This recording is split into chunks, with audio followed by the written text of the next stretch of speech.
Looking for ways to save money in your electricity bill? Trina Solar, the global leader in PV and smart energy, presents Vertex, the most advanced solar panels in the world. Providing you with the highest power and efficiency available, up to 670 watts, Vertex modules can save you more money. Reliability and performance have driven our worldwide popularity. So trust us to power your home or business and enjoy peace of mind with our 25-year warranty. To find more information and to find a local provider close to you, visit trinasolar.com.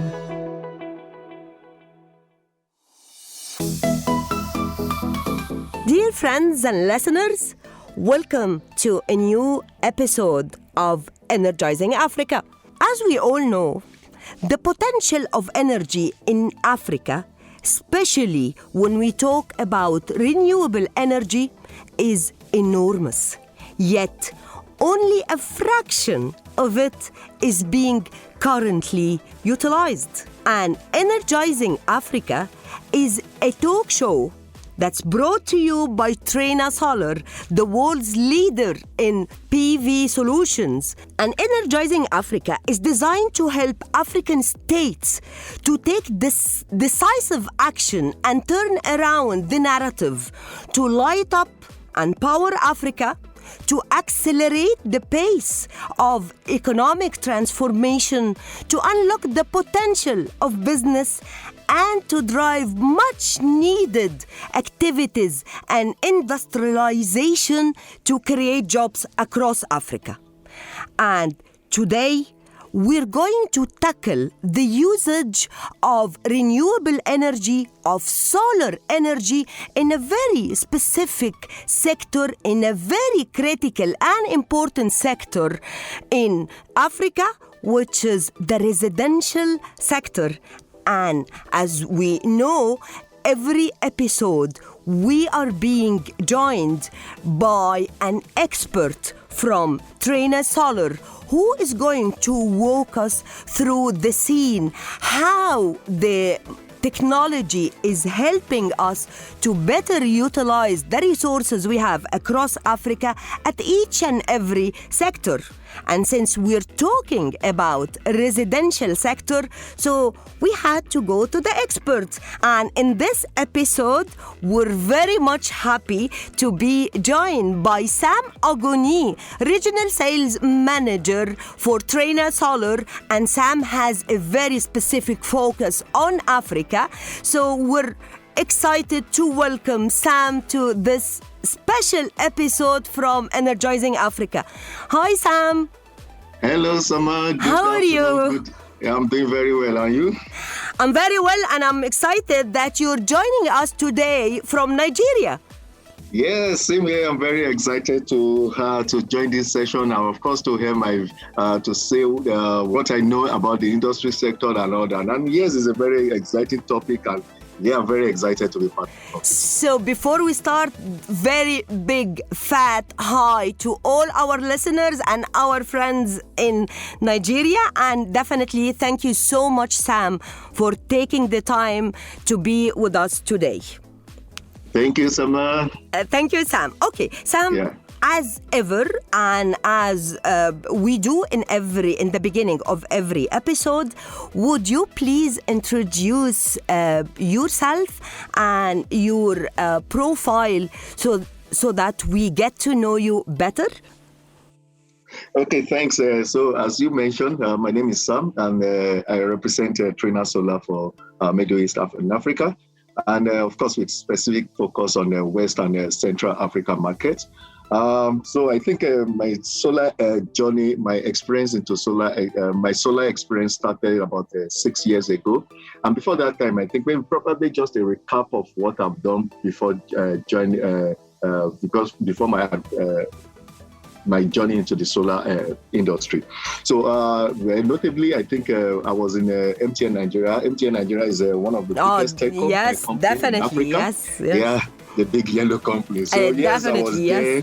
Yeah, I was there, and of course, it's the biggest in Nigeria and one of the biggest in Africa. So I worked in MTN on different roles, from key account management to retail sales to trade marketing, etc. So I was on this role for about four to 5 years, and interestingly, where one day I got a call from a recruiter telling me that there is an opportunity in business in Nigeria. And I was like, I couldn't really wrap my head around it because I was doing very well when I was in MTN. So I was wondering, what the hell am I going to do in a solar company? So I Googled the name of the company. I did not even know anything about it. But interestingly, I had a session with the then CEO of that company. The name is Lumos Nigeria. They provide a solar home system with their HQ in Israel.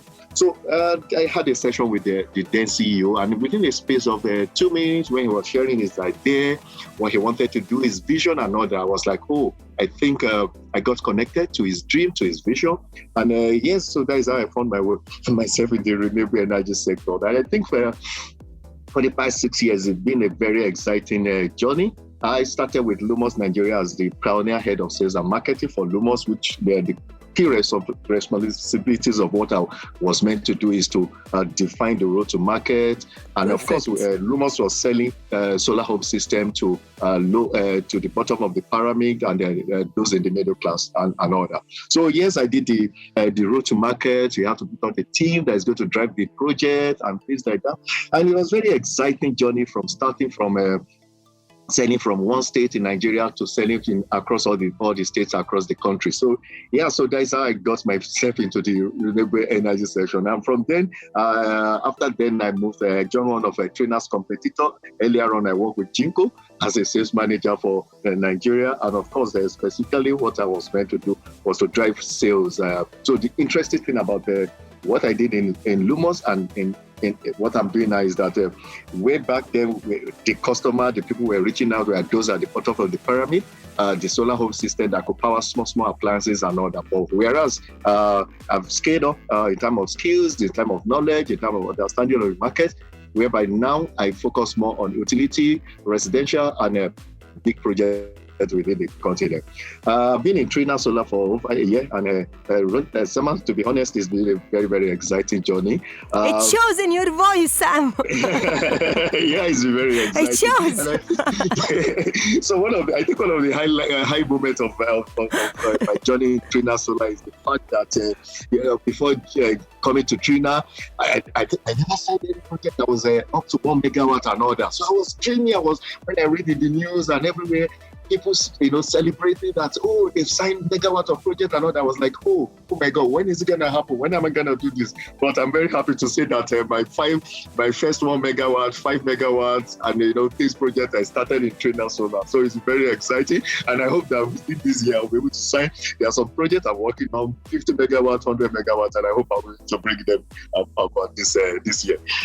So we all hope that all the megawatts that you've mentioned, it really comes to lighten up the space where you are sitting now, because it's infectious. It comes here to Cairo, so it's infectious, really. Exactly. And I think strategically as a business and personally, I think we are putting all the resources and all the strategies in place to actually make sure that this happens. Now, yes, this is our dream. We are, of course, Trina.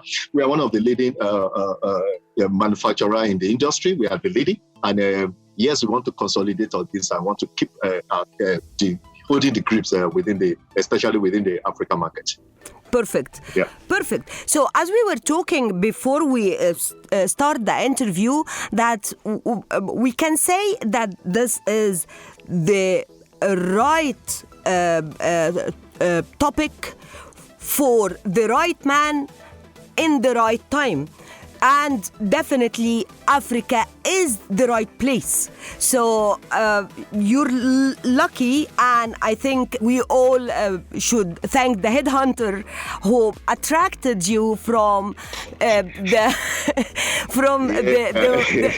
mobile and telecom business to the renewable energy, because this is the time to focus on renewable energy, and Africa is the destination. So perfect. So let's walk through the renewable energy across Africa. As we all know, and as we mentioned in the beginning of this episode, the potential is enormous.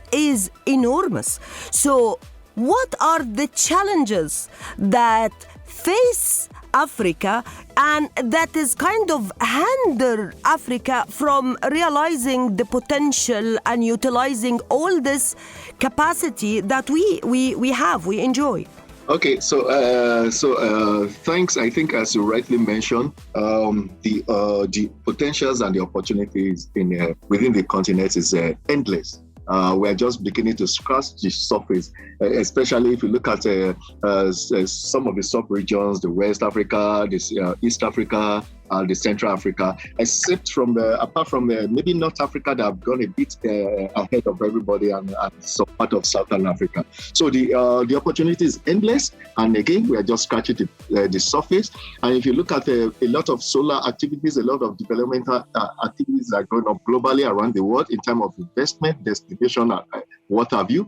If you will notice that most of them have been focused in Africa, because they've seen the needs, the demand, and the population, and the needs to actually address all this. So, but unfortunately, in terms of where we are supposed to be, what we also have done, we've not really gotten it that right. Like, compared to some other continent that if you want to do your comparison with. And I think one of the greatest problems that we've had is within the region is infrastructural deficits. In terms of infrastructure, for example, in Africa, we are not where we are supposed to be. For example, if you take countries like South Africa, by the time you take Cape Town, you take Johannesburg, you take maybe Pretoria, and etc. Most of the other cities within those countries, they are not really where they're supposed to be. And it's worse when you look at West Africa, you look at the Central Africa. For example, I take Nigeria.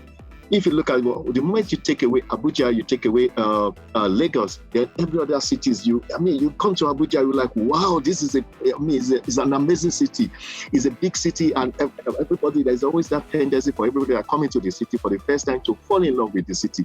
But so you get this impression, Nigeria is a great country, they have infrastructure and all that, but it ends there. By the time you take out Lagos, you take out Abuja, and the same thing happens in all other African countries. By the time you take up the state capital and the administrative capital, the development is not spread across. So this is one of the challenges that we are having within the region. And of course, unfortunately, the poverty level within the region is also a bit very high.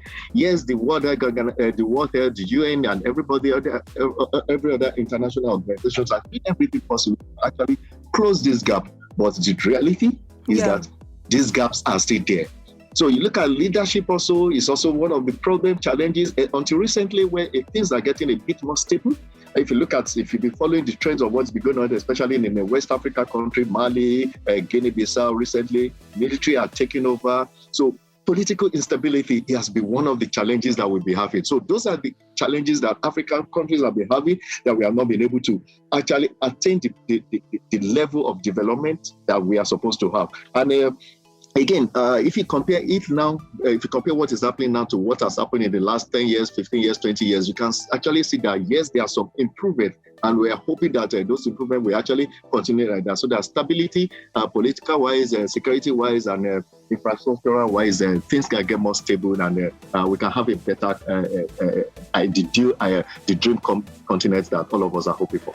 I think, Sam, really, we totally agree with you, because while the work for infrastructure now is the name of the game across Africa, and all businesses that work in this domain globally, they all eye Africa, because the level of modernization, the level of attention being extended to infrastructure in Africa is unique now, and it's mainly an area of saturation in many parts of the world, but this is an area of development in Africa. So infrastructure is getting the attention of almost all countries in Africa. But as you rightly mentioned, it's this stability thing. It's the mainly political stability across most of the countries, because this would mean sustainability in whatever strategy, in whatever direction.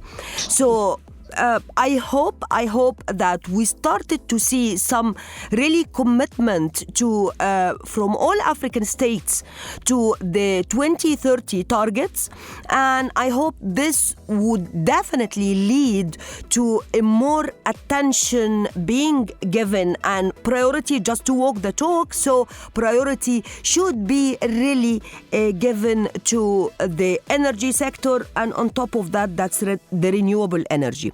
So that's why the potential is enormous, as we said. Yeah. Okay. So when we come to the residential sector, so in some countries, like in Egypt, for example, the residential sector, I think it accounts almost for 50% of the energy consumption. So let's take Africa, the big picture for Africa. The current level of consumption of electricity in the residential sector for the continent, how do you see it? Okay, so I think for me, if you because in the course of work in Trina and some other places that I've done, I think I've been able to have exposure to some of the regulatory, the generating power companies that generate power in the countries and all that, and I've seen the level of energy consumption in those countries. I've been to so many countries across Africa, and I've seen their level of availability of electricity. This is a continent that has over 1 billion population. Unfortunately, over 50% of this population do not have access to clean energy. Exactly. They do not have access to clean energy. And those out of the let's say maybe 40%, maybe 40%, 45%, or at the most 50% have access to this energy. What level of access do they have to this energy? It's not regular. It's not adequate. So if you look at almost every homes have one other form of technology that they use to supplement the national grid of the electricity that they are getting. So looking at the overall picture of consumption of the residential usage within the continent, I would say that maybe about over 60% of those that have access to electricity in this region still have there's still a market for residential usage in this place. Because again, if you look at, if you go to many homes, if you go to SMEs and the rest of them, they have a generator that they use to supplement the national grid. They have other alternative form of energy that they use to supplement the energy that is available. So the consumption level is very high on a day-to-day basis. Are you talking about as basic as a lighting pump or lighting point, or you are talking about, or we want to talk about charging of mobile phones? And if you notice that most of these African homes, we kind of operate a kind of extended family system, whereby you have parents, you have grandparents coming to people to stay with, to children to stay with them and what have you. So when they are home, what are they doing? They need light to be able to watch TV. They need light to be able to do basic things. And of course, if you take it a bit further, the continents, when we are about starting this program, we talked about the weather condition and things like that. So the temperature in most of the part of the countries, most countries in the continent is a bit high. It's high temperature, and so we need a cooling system to be able to be able to live some certain level of standard that is expected from people. Yes. So refrigerator, air conditioning, and charging of mobile phones, lighting points. Those are the things that we run on a daily basis across every homes within a continent. So if you look at them, I would say that about 60% of homes, of those that even have access, we don't even want to talk about the 50% of the entire population that even access at all to this. Yeah, so as I was saying, so if you look at the continent, we said earlier on that 50% of those within the continent don't even have access to energy. Then if we break it down further, we'll discover that out of the 50% that have access, they don't have absolute access. What is the level of access that they have? Maybe probably in some places they have 2 hours, 3 hours, 4 hours of electricity in a day. So looking at that 60% that don't even, looking at the 50% of those that have access to power, 60% of them still have to provide a form of energy, alternate energy, to supplement what they have from the grid. So which means that the possibility is endless. As I mentioned, on a daily basis, in terms of charging of mobile phones, refrigerator, you need power to power on refrigerator.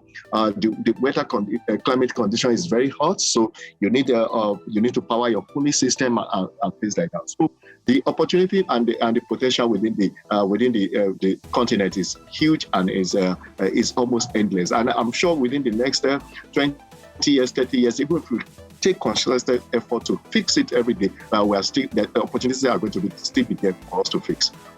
Okay, so Sam, I was really trying to listen with not only as like a host in a talk show, but I was listening as a consumer myself. Yeah. So the consumption of energy at our houses, we use energy, of course, for space and water heating. That's if you are in the north part, where in the winter it's getting really tough. So or space cooling, or cooking, lighting, appliances, and all the other usage, internet, and whatever level of connectivities and usage that. Yeah. But now, why we should use solar energy? Of course, as businesses, we have commitment to ease our footprint on the planet, on the environment, and so on.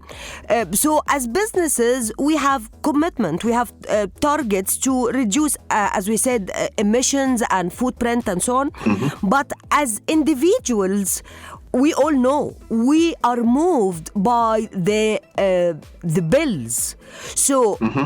In terms of impact on the budget, our own personal budget. So why I should move to solar energy? What kind of saving that solar energy is going to offer at the end of the month for us? Okay, so I think anytime I hear this, and anytime I have the opportunity to have a conversation with any consumer or any end user, as the case may be, and questions like this pop up, the first thing that comes to my mind is that if you look at the other alternative source of energy that we have at home, let's take generator for example. On a daily basis, you have to buy diesel or you have to buy gas to be running the generator on a daily basis. So which means that you actually spending, and again, you recall that at the beginning of this session, I said one of the challenges that we're having in Africa is poverty, because the spending power is not really there. Exactly. So just imagine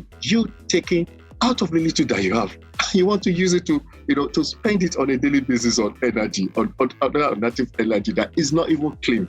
So one of the first thing is that it saves you that cost, that daily expenses that you need to be making to fuel your generator and all that. So invariably, you can take this extra fund and inject it in some other aspect of your family needs on a daily basis.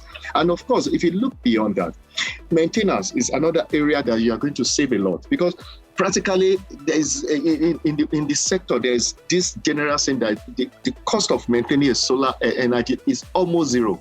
When you say almost zero, is not something that you are going to be doing on a daily basis or on a monthly basis. Maybe probably 2 years, 3 years, maybe you need to take the battery, maybe there's a problem with your inverter and things like that. But on the contrary, generator, again, if you want to compare it with a genset, apart from you running it every day with diesel, with oil and all that, then there's a need for you to be servicing it for the monthly basis, or else it's not going to serve you better. So the money that ordinarily you'll have used if you are using those other technology, then you can save that money and use it for some other things at home. So in terms of savings, yes, and of course, we cannot shy away from the fact that the resources, the natural resources to actually generate this, which is the sun, is abundantly available within the continent. There are some part of within the continent that the sun is almost like 12 hours in a day and all that. So the natural resources is readily available. And of course, you have a control over your power consumption when you use solar. I think since I've been in the solar industry, I've been able to learn very well that the power of managing your energy on a daily basis. You are going out in the morning. There's nobody at home. Switch off all the appliances that is not in use. You're in your living room. Yeah. There's nobody in the other room. You can switch it off and all that. So this is actually helps you to manage your electricity consumption and all that. And of course, it saves you a lot of as I've mentioned. Then of course, we cannot shy away from the fact that the environmental importance of this. The other technology that you have, there's going to be emission, there's going to be pollutants, and what have you. But here we are talking about clean energy. So it helps the environment, it helps the individual to save more money, and at the end of the day, it helps the society. And yes, the world will be a better place. But still, I agree with all what you are saying, Sam, but really, from an end user perspective, there is still a missing piece. I don't know. I will give you an example. In the building where we have our headquarters, our office as CBR, we have migrated to the solar energy, and really the entire building, and it was like almost 1 month of like infrastructure to set it up. Exactly. But till now it's not working. I don't know why it's not working, and till now it's not working. So there is still a missing piece of the puzzle, that the well is there, the infrastructure more or less is there. If we're taking some countries in Egypt, there is a big commitment, and we have the Bimban definitely project in Morocco, in other countries in Africa as well. So still there is it's a new way. It's an evolving technology. Exactly, it's a new culture. It's a new culture. Okay. So first and foremost, I'm surprised that you have one that is not really working. So maybe really, after this call, we can take it offline after that, because I'm really interested to see why this is not working. I was so proud of that, but not yet working. It's so unfortunate. But again, if you take some steps backward and look at this solar journey in Africa, prior to this time, 15 years ago, 20 years ago, 30 years ago, I think the solar project that I grew up knowing are those street lights that were commissioned by the government that will never work. Now, why are they not working? Because what they just wanted to do then was just to show that, okay, this is working, so that they can take photograph and say they've commissioned it. They are not really after if it's really going to work. Now, that was the mindset some 20, 30 years ago. But now you can see that the dynamics are changing. The adoption level is changing. The awareness level is getting more and more increased. So the adoption, which of course naturally translates to increase in adoption. So for those that have done project that is not working, probably we have to look at first and foremost. There's this cartoon that I always see anywhere that I go to when you're talking about price and all that. For every product, for example, you want to use one of the top mobile phone that almost everybody globally is using. There's another manufacturer that is manufacturing a cheaper one. So they always say that, for every I can do it cheaper seed drop, and there's always a price for it. So we have to look at it case by case. Professionals that are coming to you, they want to do installation for you. They've taken energy audit of your facility. They've understood exactly the energy that you need. However, because there is somebody somewhere on the other side, because you want to save costs and all that, if you tell you, no, I'm going to do it cheaper, I'm going to do that, without even doing an energy audit and all that. So if you consult with a professional, They do the due diligence about and do all the necessary check-ins, questions on your facility and all that. Then, most importantly, using the right equipment. For example, Trina Solar is a tier 1 manufacturer. So there is no project globally that you want to do that involves the World Bank, that involves the USAID or any of these multinational funding organizations that they will not stipulate that you have to use a tier 1 bankable product, which is one of them. Now, one of the reasons why this is like that is that those companies have been in existence for quite a number of years. So they've done a lot of testing. They've because of the technology involved in their production and all that. So you can be rest assured that, okay, the equipment you are getting is what they say we have. For example, for our PV modules, we have up to 15 years warranty. So which means that we are sure of what we are offering the customer. So again, it's for us to be able to, is the advocacy level still to go up. There's still a need for more awareness within the continent for people to really see and understand. And of course, yes, there is a price for everything. So if you want to do projects, you want a reliable, bankable, if you want to do a project that is going to last you, I will always advise everyone to consult with a professional that is going to do that. And of course, using the right equipment and all that. So for anyone that is not working for some reasons, I'm sure that there are some questions that needed to be asked and all that. Again, I totally agree with you that the level that we want it to be, again, I want to do a comparison between North Africa and the other part of Africa. In terms of adoption and all that, they were there earlier than other parts of other part of Africa and all that, which means that the awareness and adoption level has gone up. So yes, I agree with you absolutely that we are not where we are supposed to be. But again, everybody is working towards the Seed for All 2030 goal, whereby we want to make power, electricity available to the African to the world population, and of course, African population is not being left out of this. Okay, so Sam, the 2030 targets, when we first when it was announced, the commitment of each and every country to the 2030 targets, that was like I don't know, 7-8 years Some years back. ago, yeah, exactly. Yeah. But now we're 2022, and 2030 is almost next year. So, we used to look at the 2030 as it's as if it's something that is going to take eternity to come. Infinity. So it's. It's something that's for the next generation to work on. But the good news is that that's tomorrow. So yeah.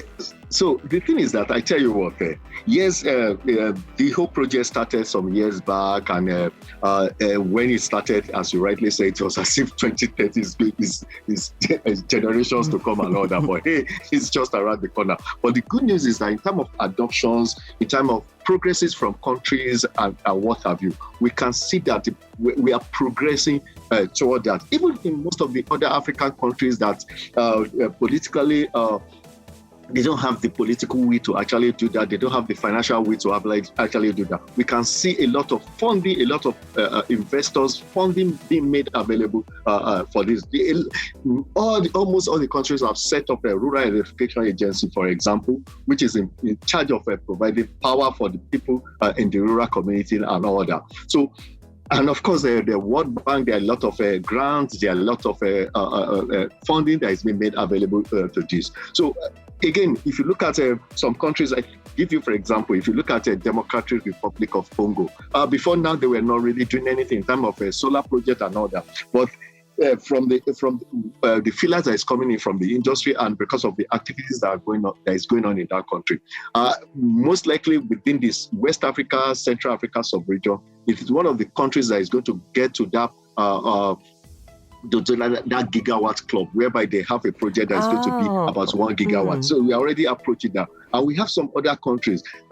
In Ghana, for example, they just did a project, a 50 megawatt project. So if you look at what is going on in Rwanda, if you look at Kenya, for example, in terms of making availability, access to basic energy, we can see in the last 6 years, there have been that concerted effort from the government, from the people, to actually get to actualize the 2030 goals that is being set. So yes, we are not there yet. We are not, but at the same time, we are not where we are about 7 years ago. And in terms of strategy, again, in terms of the resources to actually do that, because I tell you, what is a capital intensive project and all that. So in terms of that, a lot of world bodies are putting resources together with head of state, with head of government and all that to actually ensure that we get to that point. And yes, I can say confidently, Sama, that a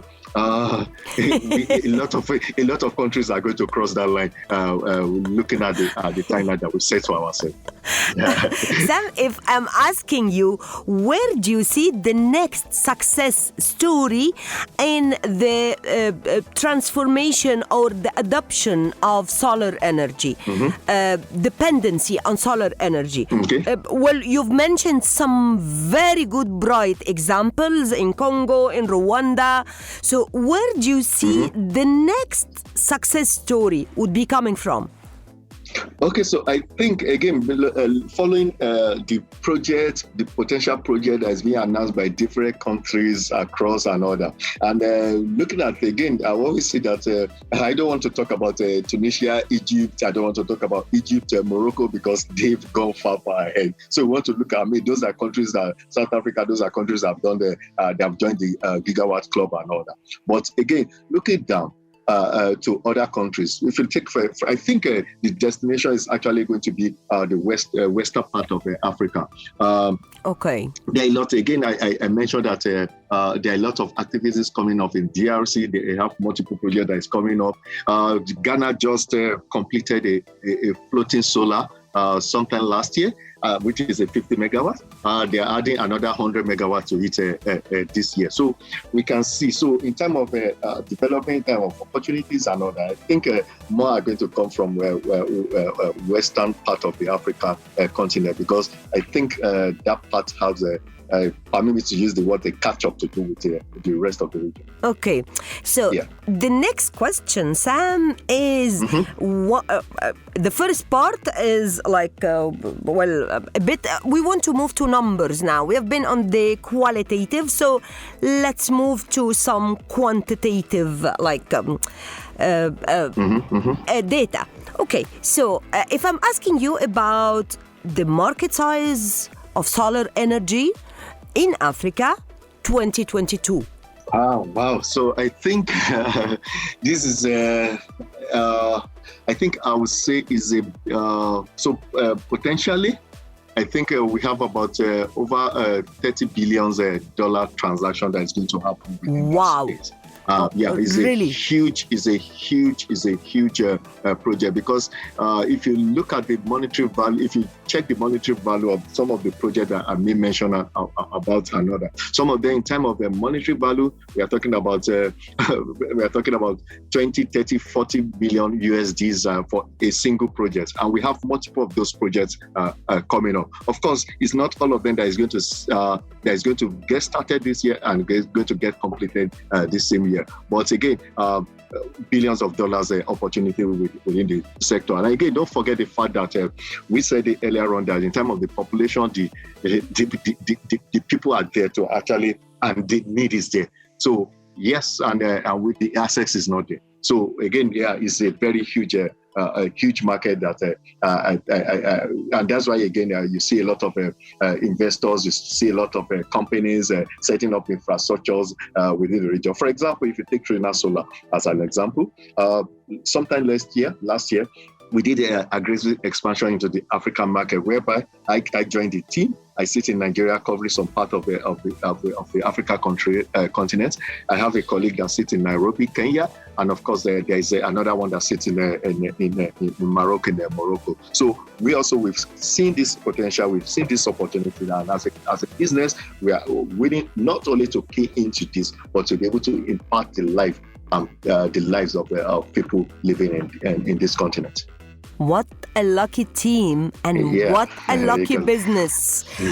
What a lucky team. Okay, so this is definitely the market and this is the sector to eye in Africa, not only this year, but for years and years to come. Exactly. Wow, Sam, really, thank you so much. Thank you so much. Thanks, I have just one last final question, but it's tricky. Bit tricky. Okay, so okay.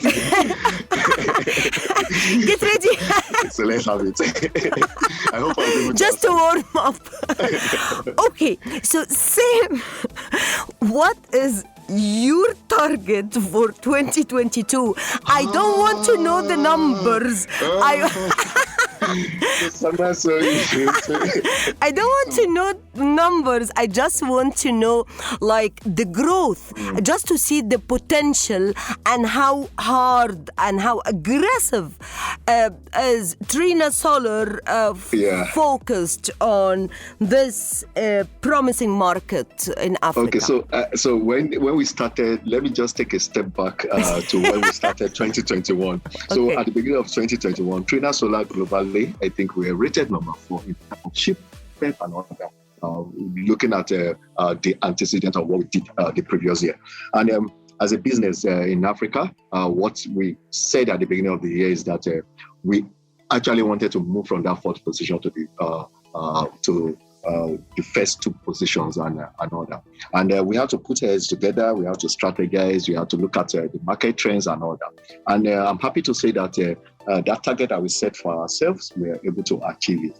And for this year, for us at Trina, is either number 1 or nothing. And of course, if you look at the technology, for example, in terms of PV modules, the cell size, we have the gold standard in the market right away. What we have, the 220 ml cell, no any other person has it. Yeah, you heard a lot of things from competitors telling why not the 210 ml. But the good thing is that somewhere you go and write it down within the next few months. All those people that have said that it's not the best technology, they are coming to join. All of them are going to join. Just the same way when we stopped producing poly PV modules for the market. A lot of competitors, they still wanted to keep in touch with those that use a poly module, but we said it at that time that everybody is going to move away from poly. And I can tell you all the top 10 brand manufacturers don't produce poly anymore. So the same thing, we are the industry leader. We set the standard. And if you look at the power bin also that we have available in the market now, we have as high as a 670 watt panel, which also within the industry, I think we are the leading in that sector. So technological wise, we are leading in terms of innovation, in terms of bringing out new innovation to the system, to the market. We are also leading in that. And of course, so my target is to consolidate on that leading position and to maintain that number 1 position. Well, I can't be happier that I'm just talking to such an energetic and such a believer in what he does. Really, Sam, thank you so much. I think this was an exceptional talk. We covered the residential sector and how the residential business or the residential domain can benefit from the solar energy and from the adoption of solar energy. I think we were lucky to have one of those experts who really believe in what they are doing. So, Sam, thank you so much. Thank you. Thanks, Elsa. Apparently, you're working hard, and Trina Solar is, as you rightly mentioned, setting the standards, raising the bar, and setting the tone. So 2022 is going to be an exciting year for the solar energy in Africa. Yep, absolutely. And strategically, we are positioned for that, and we are ready to take that. You're definitely well positioned, and as leaders, you're just set to drive this new sector in Africa. So, wish you all the best, in Thank you very much, 2022 and beyond. And this is an episode not to be played or listened once or twice. This will continue with us because we're going to use it as a benchmark for the entire sector and the performance and how we are progressing in the residential business when it comes to renewable energy and application of renewable energy. Thank you so much, Sam. Thanks, much enjoyed this, really. And I look forward to hearing the feedback from all our listeners. And definitely, if you want to reach out and to connect or contact the Trina Solar experts in whatever country or market you're based in, definitely feel free. They are the experts and they are here just to help us drive this culture. So it's going to be a promising year, and we look forward to hear back from all our listeners. Your feedback is really important to us. I hope you've much enjoyed this episode. I hope you join me in thanking Sam for his time, for sharing his experience with us, and we wish you the best year ever, and it's going to be definitely an energetic year. Thank you. Thank you so much, Sam, and thanks, Trina Solar. We look forward to seeing you next week with another expert from Trina Solar and another sector that we're going to spotlight on, and how solar energy is coming to change the name of the game. See you next week and take good care. Thank you. Sam, really, thank you so much.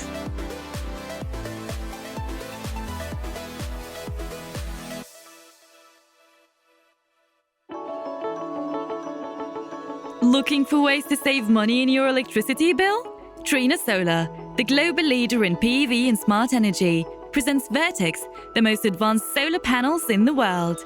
Providing you with the highest power and efficiency available, up to 670 watts, Vertex modules can save you more money. Reliability and performance have driven our worldwide popularity. So trust us to power your home or business and enjoy peace of mind with our 25-year warranty. To find more information and to find a local provider close to you, visit trinasolar.com.